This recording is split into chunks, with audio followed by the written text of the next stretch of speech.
balik lagi sama gue di sini, Mbak Jenny. Oke, jadi kali ini kita mau daripada gimmick mulu ya, mending videonya kali ini tuh kita tambah-tambah informasi gitu loh. Jadi bintang tamu kali ini adalah seorang mahasiswi dari manajemen pariwisata, prodi manajemen pariwisata yang berkuliah di Universitas Pendidikan Indonesia.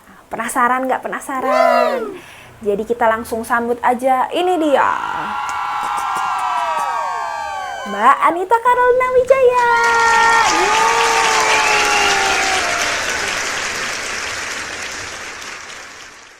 Selamat siang, Ibu Anita. Selamat siang juga. Jangan panggil Ibu dong, saya kan masih muda. Panggil Mbak aja atau Kakak. Oh ya, waduh, maaf. Baik, Mbak Anita, bisa silakan diperkenalkan diri dulu ke depan kamera. Oh, ke sini. Oh ya, baik. Jadi, perkenalkan, nama saya Anita Carolina Wijaya. Saya berasal dari Prodi Manajemen Pemasaran Pariwisata. Di sini saya diundang oleh Mbak Jenny sebagai narasumber yang akan memaparkan atau menjawab pertanyaan dari Mbak Jenny. Nah, jadi sebelum lanjut kita pembahasan nih mengenai industri pariwisata, aku mau tanya dulu nih ke Mbak Anita.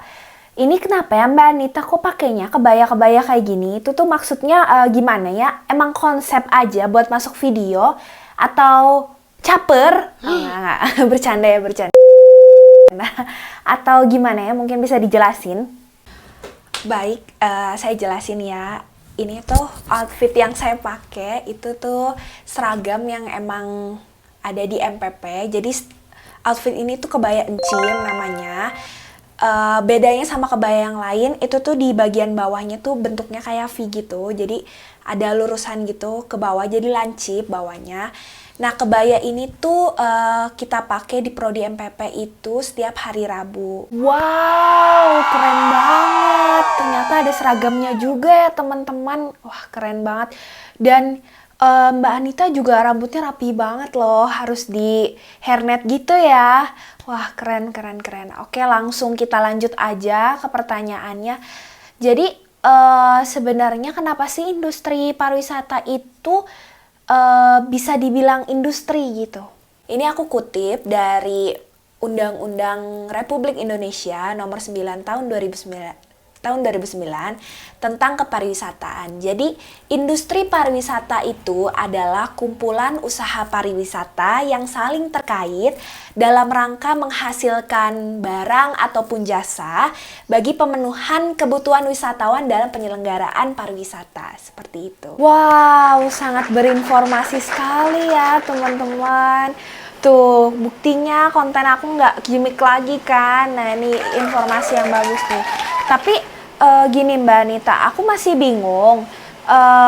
Kenapa sih pariwisata bisa disebut sebagai industri tuh? Kenapa gitu? Ada alasan kah? Ya, jadi mungkin Mbak Jenny dan teman-teman mungkin masih sedikit bingung kenapa sih kok pariwisata itu masih tetap bisa dibilang industri gitu.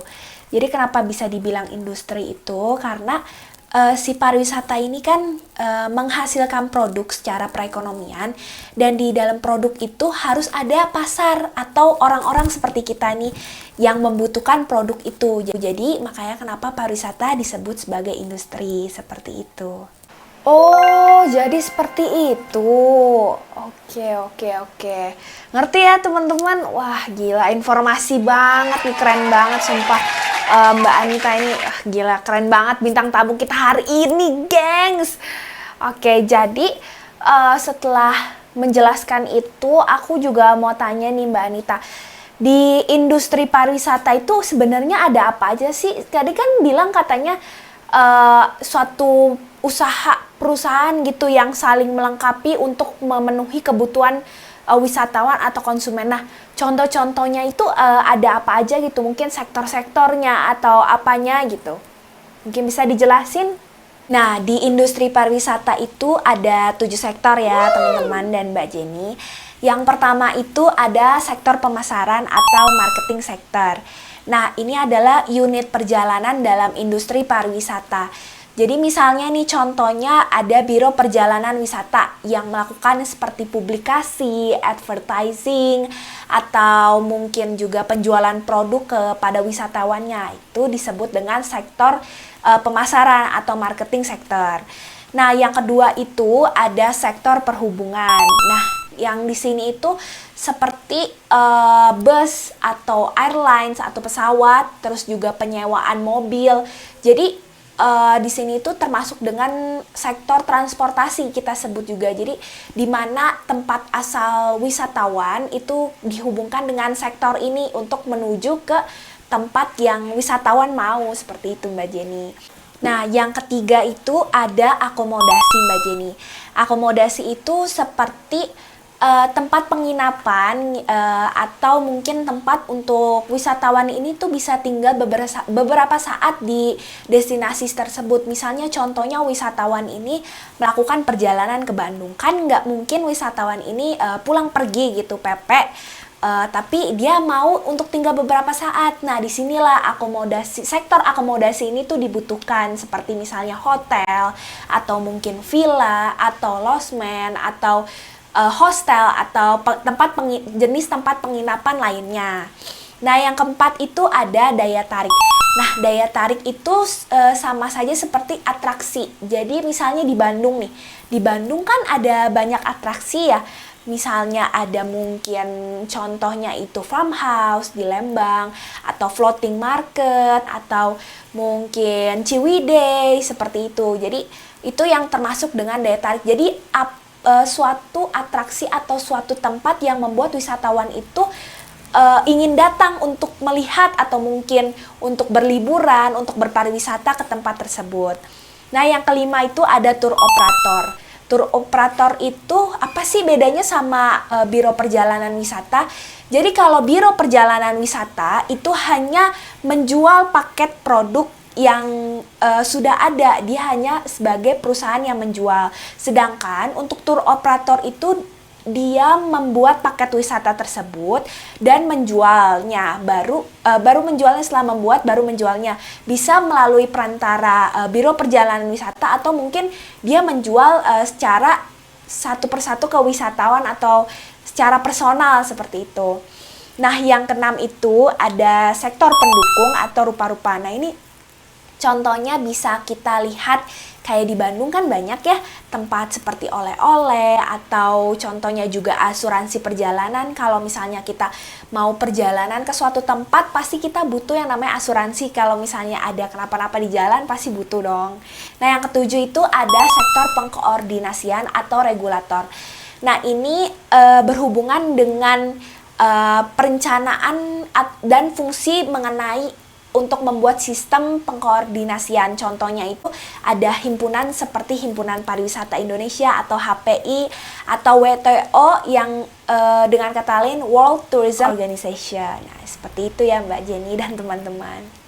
Kalau menurut Mbak Anita, dari keseluruhan sektor itu apa sih yang menurut Mbak Anita itu yang paling menonjol atau yang paling penting, atau yang mungkin kayak dibutuhin banget gitu?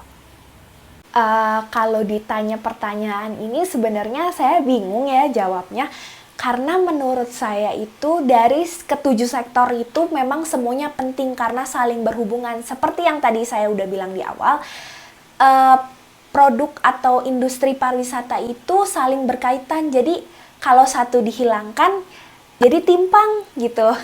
Jadi nggak bisa berdiri sendiri, harus ada saling melengkapi lah, seperti itu. Baik, sepertinya cukup ya di pertemuan kali ini. Terima kasih sekali Mbak Anita sudah mau datang ke sini sebagai narasumber. Jadi teman-teman, kayaknya videonya sampai sini dulu. Oh ya, Mbak Anita mungkin dipersilahkan untuk mengucapkan salam kepada teman-teman yang di belakang layar. Iya, baik. Terima kasih. Sama-sama. Terima kasih sekali ya untuk Mbak Jenny karena udah mengundang aku. Ini suatu kehormatan banget loh, karena saya juga tergolongnya masih mahasiswa yang belum banyak pengalaman gitu. Ya, terima kasih ya. Terima kasih banget, ya ampun, aku merasa selama ini kan konten video aku nih cuman gimmick doang, dan kali ini baru aku datangin narasumber yang memang membawa informasi dan bermanfaat gitu buat teman-teman juga. Jangan lupa dadah-dadah ke teman-teman yang ada di belakang layar, yang ada di rumah yang lagi nonton. Oh, dadah-dadah ke teman-teman. Oh, ya. Terima kasih teman-teman karena sudah menonton, dan terima kasih juga untuk Mbak Jenny karena udah mengundang saya sebagai narasumber hari ini. Saya harap informasi atau apa yang saya bicarakan bisa teman-teman mengerti, bisa teman-teman tahu gitu, menambah informasi, menambah pengetahuan, dan mungkin mohon maaf ya kalau misalnya ada salah kata atau ada salah ucapan, salah penggunaan kata, mohon dimaklumi karena saya juga sebagai manusia masih banyak keterbatasan yang masih banyak lah salah-salahnya ya. Mohon maaf ya, terima kasih. Oke guys, sampai di sini acara konten hari ini. Jangan lupa like, comment, and subscribe. Oke, bye-bye Mbak Jenny.